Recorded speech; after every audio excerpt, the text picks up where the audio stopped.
Ha tocado el bolsillo a todos, la gente tiene hambre. No le debemos nada a nadie, ellos lo deben a nosotros, les pagamos toda la vida, que empiecen a pagar ellos. ¡Loco, devuelvan la guita! ¡La gente se está cagando de hambre! ¡Viva la patria, viva la Argentina! Con cacerolas, familias enteras salieron con lo opuesto a expresar su bronca y los barrios de la capital.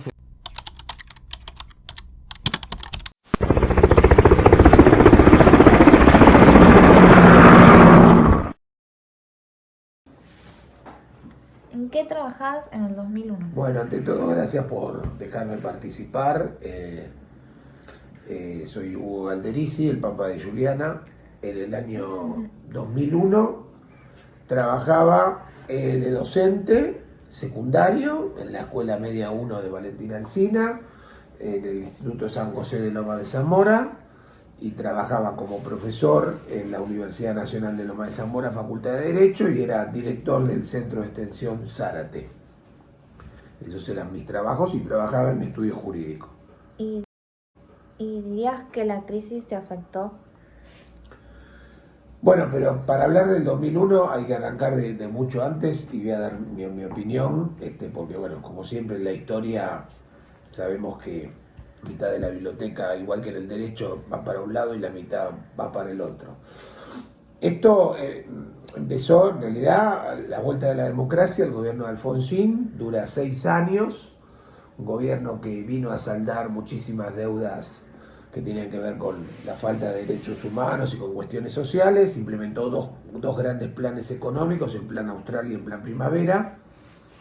Nunca tuvo ningún gobierno no peronista el dominio del Senado, por lo cual a Alfonsín le trabaron muchísimas leyes en diputados y sobre todo en senadores, y le costó muchísimo su gobierno la parte económica y no pudo hacerle frente a una crisis, sobre todo después de la derrota en el año 87 en la provincia de Buenos Aires, y llamó a elecciones. Por el radicalismo se presentó Angelos y por el peronismo se presentó Carlos Menem, que era un hombre con bastante trayectoria, que había conocido a Perón, gobernador de La Rioja, que había estado encarcelado por los militares en el 76 siendo gobernador, y bueno, le gana esa elección, no muy holgadamente, pero se la gana a Angelos, que era el radical, y entonces Menem manifiesta que está dispuesto a tomar el poder, y realmente el gobierno de Alfonsín se le diluye entre las manos, y Alfonsín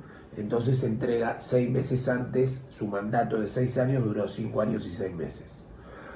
Cuando asume Menem, hereda la hiperinflación de Alfonsín y a la vez sufre una hiperinflación y decide dar un cambio radical en lo económico, nombrando ministro de Economía a Domingo Felipe Cavallo y tomando una política liberal que estableció primero un plan que llamó Plan de Convertibilidad, donde concretamente un dólar valía un peso, eso tenía un respaldo desde el Banco Central, y a la vez se iniciaba un proceso de privatización de empresas del Estado que le permitió tener un fuerte colchón económico. Eso hizo muy fuerte a la moneda argentina, hizo que vinieran muchas inversiones en la primera presidencia de Menem, y Menem hizo la reforma constitucional junto con el Pacto de Olivos, que, o sea, como dice la Constitución Nacional, en cumplimiento de los pactos preexistentes a la reforma, fue el Pacto de Olivos, el presidente del PJ, que a la vez era el presidente de la Nación, que era Carlos Saúl Menem, y el presidente del radicalismo, el principal partido de la oposición, que era Raúl Alfonsín, expresidente. Firman el Pacto de Olivos y sale la reforma constitucional que le permite a Menem una reelección, pero que acortaba el periodo presidencial de 6 años a 4, por eso Menem dura 10 años y 6 meses. 6 años más 4 del segundo mandato, más 6 meses de lo que había dejado Alfonsín. Y en 2001, Menem, bueno, se va, pierde la elección, el candidato del PJ, que era la fórmula dual de Ortega, pierden con la fórmula de la alianza, que eran de la Rúa con Chacho Álvarez, que era una decisión del peronismo, Chacho Álvarez. Y bueno, de la Rúa se había preparado toda la vida para ser presidente, había sido diputado, había sido senador, le había disputado en la década del 70 la conducción del partido a Raúl Ricardo Alfonsín, con el cual no se llevaba bien, era más bien de tendencia alvearista, no personalista, y Alfonsín era más irigoyenista. Y bueno, llega al poder, había sido senador y había sido jefe de gobierno de la ciudad de Buenos Aires. Llega al poder con una amplia mayoría, un buen triunfo en esa alianza, y la convertibilidad duró hasta que hubo una crisis en el gobierno de Fernando de la Rúa. Renunció Carlos Chacho Álvarez por diferencias que tenía, y ya estaba de ministro de Economía de la Rúa, lo habían llamado de nuevo a caballo, pero no pudieron sostener el plan de convertibilidad, sobre todo porque no tenían mayoría en el Senado. Realmente la renuncia de Chacho Álvarez fue lapidaria. No tenía respaldo de gran parte de su partido. Raúl Alfonsín no lo respaldó lo suficientemente, disentían muchas cosas y se lo hizo ver, y el partido, que era su partido, no lo respaldó del todo, aparte de que cometió errores importantes de gobierno, y sufrió lo que sufrió también Alfonsín, que fueron los famosos,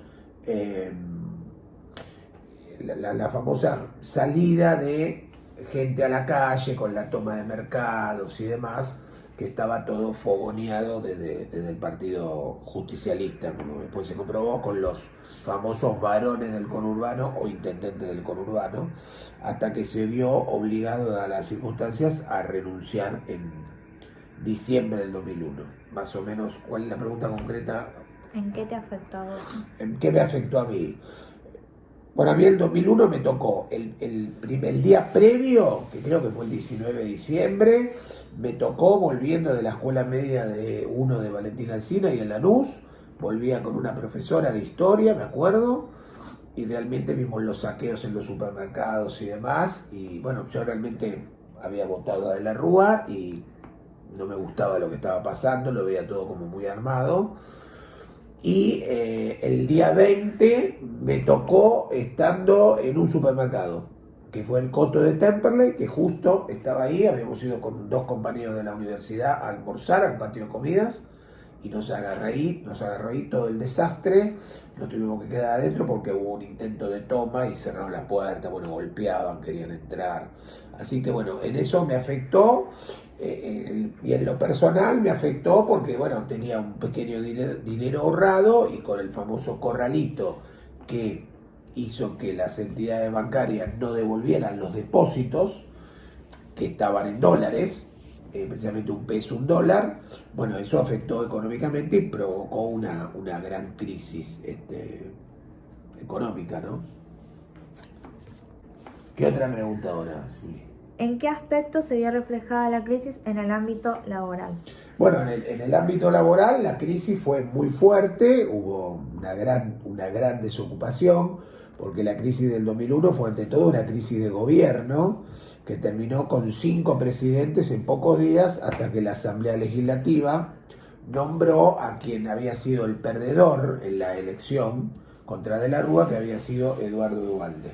Yo en lo personal considero que fue una movida organizada y orquestada por la gente del dualdismo con parte de gente del radicalismo, y bueno, se formó una especie de gobierno de coalición y empezaron a tratar vino un ministro de Economía que se llamó Remes Leniskov, y después otro ministro que se llamó Roberto Lavagna, que ese Roberto Lavagna lo recomendó Alfonsín. Pero se licuó muchísimo el dinero. Imagínense que del 1 a 1, un peso, un dólar, se pasó a casi un 3 a 1 y después 4 a 1.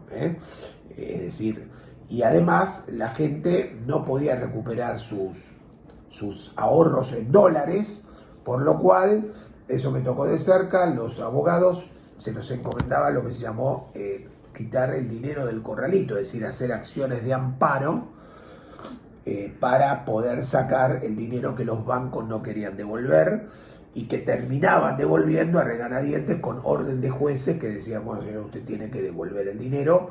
Pero todo eso duró eran procesos que a veces duraban 2, 3 años para que la gente pudiera recuperar su dinero. Y ya cuando lo recuperaba, bueno, no era lo mismo.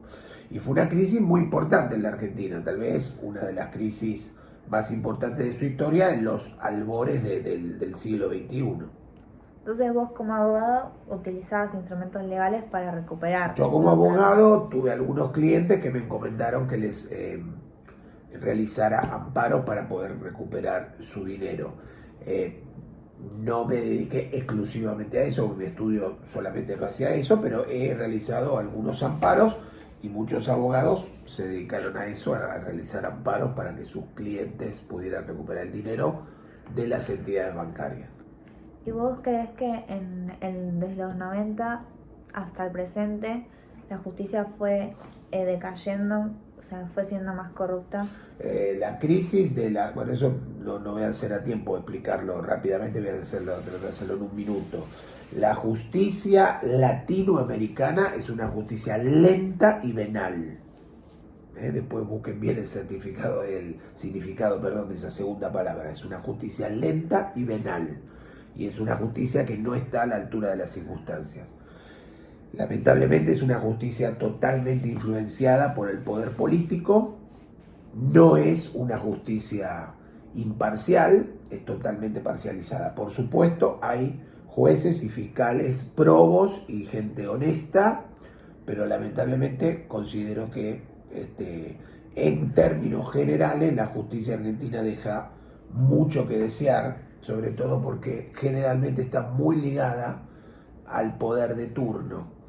Me acuerdo una alegoría de Cassioli, que era un dibujante que hacía caricaturas en la revista Humor, que un día había dibujado durante el gobierno de Menem la justicia andando en skate, y uno de los ojos levantaba así la venda y lo guiñaba, la balanza tenía dinero, en vez de estar sopesada tenía dinero, y la espada, que significaba la fuerza, la coerción, estaba guardada. Y ya no estaba vestida de blanco, sino que estaba vestida con un vestido de colores. Un poco significando esa alegoría todo lo manchado que estaba la justicia. Creo que igual, año a año, esto ha empeorado. Y creo, como abogado con 31 años de profesión, que tal vez esté en el peor momento de lo que yo recuerdo de mis 57 años. Gracias, Hugo, por dar tu testimonio. Bueno, gracias, saludos, hasta luego.